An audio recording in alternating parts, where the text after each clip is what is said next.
Les trois tests bibliques de ce dimanche 10 août 2025 sont tirés le premier du livre d'Ésaïe, au chapitre 56, les 7 premiers versets. Le second de l'épître aux Romains, chapitre 11, du verset 13 au verset 15, puis du verset 29 au verset 32. Et le troisième de l'évangile selon Matthieu, au chapitre 15, du verset 21 au verset 28. Le thème de ce dimanche est le suivant. Reconnais que tu es pécheur et cherche la miséricorde du Seigneur. Inclinons-nous pour la prière. Seigneur Dieu Tout-Puissant et plein de miséricorde, nous venons devant toi avec des cœurs ouverts. Nous reconnaissons que nous sommes pécheurs et que sans toi, nous ne pouvons rien. Envoie ton Esprit Saint pour éclairer notre intelligence, toucher notre cœur et nous conduire à la vérité. Que ta parole aujourd'hui nous révèle notre besoin de toi et nous attire dans les bras de ta miséricorde. Ouvre nos oreilles pour entendre, nos yeux pour voir et nos mains pour mettre en pratique ce que tu nous diras. Nous te le demandons par Jésus-Christ, notre Seigneur et Sauveur, lui qui vit et règne avec toi et le Saint-Esprit maintenant et pour les siècles des siècles. Amen. Ésaïe, chapitre 56, les 7 premiers versets. Voici ce que le Seigneur dit. Respectez le droit. Faites ce qui est juste.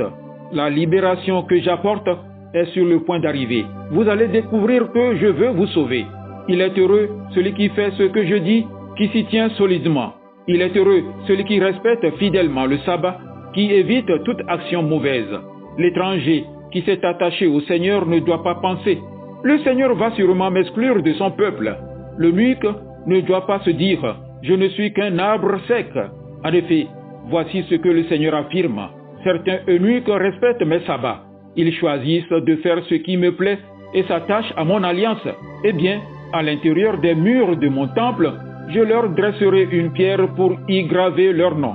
Cela aura plus de valeur pour eux que des fils et des filles. Le nom que je leur donnerai restera toujours. Il ne sera jamais effacé.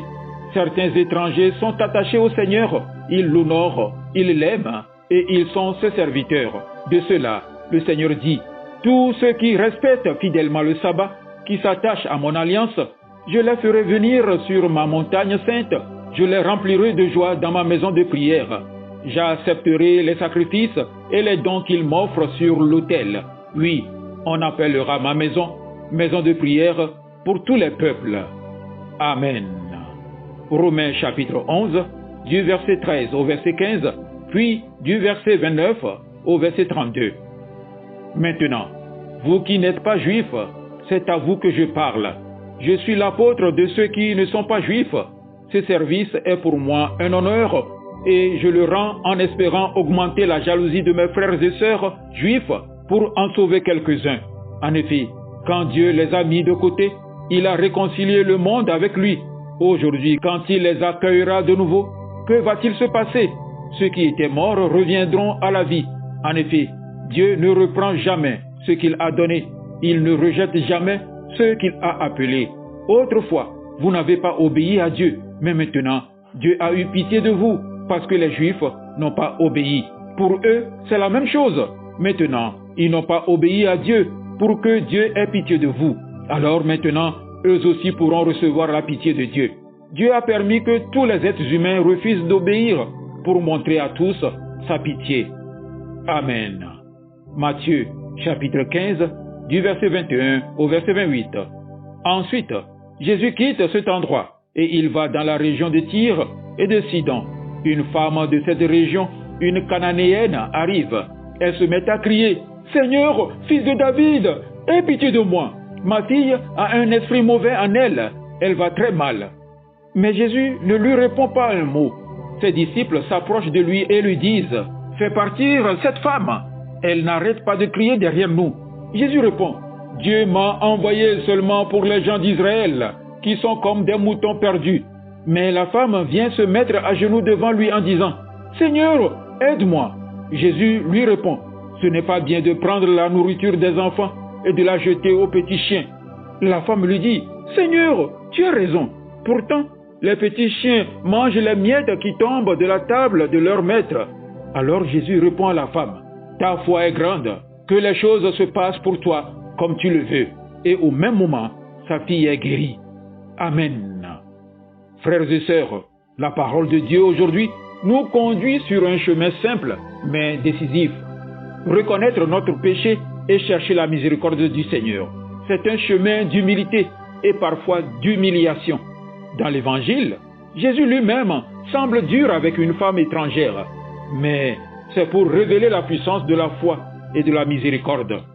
Par le prophète Ésaïe, Dieu annonce « Ma maison sera une maison de prière pour tous les peuples ».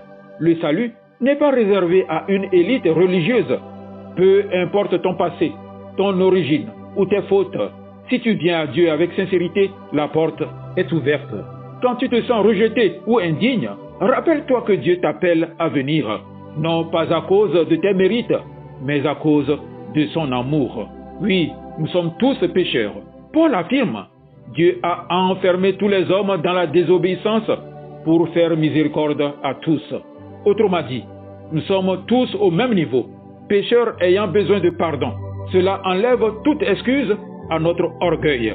Quand je me souviens que moi aussi j'ai besoin de la miséricorde, je deviens plus patient et compatissant envers les autres. Cette femme cananéenne est étrangère, païenne, donc méprisée par les Juifs. Jésus lui dit, il n'est pas bien de prendre le pain des enfants pour le jeter aux petits chiens. À cette époque, être traité de chien était une humiliation profonde. Mais cette femme ne se défend pas. Elle répond, oui Seigneur, mais les petits chiens mangent les miettes qui tombent de la table de leur maître. Elle accepte de ne rien revendiquer. Elle reconnaît sa pauvreté spirituelle, mais elle reconnaît que même une miette de grâce de Jésus est assez pour sauver sa fille. Et Jésus est bouleversé. Femme, grande est ta foi, que tout se fasse pour toi comme tu veux. Quand quelqu'un nous humilie, est-ce que nous répondons par l'orgueil ou par la douceur?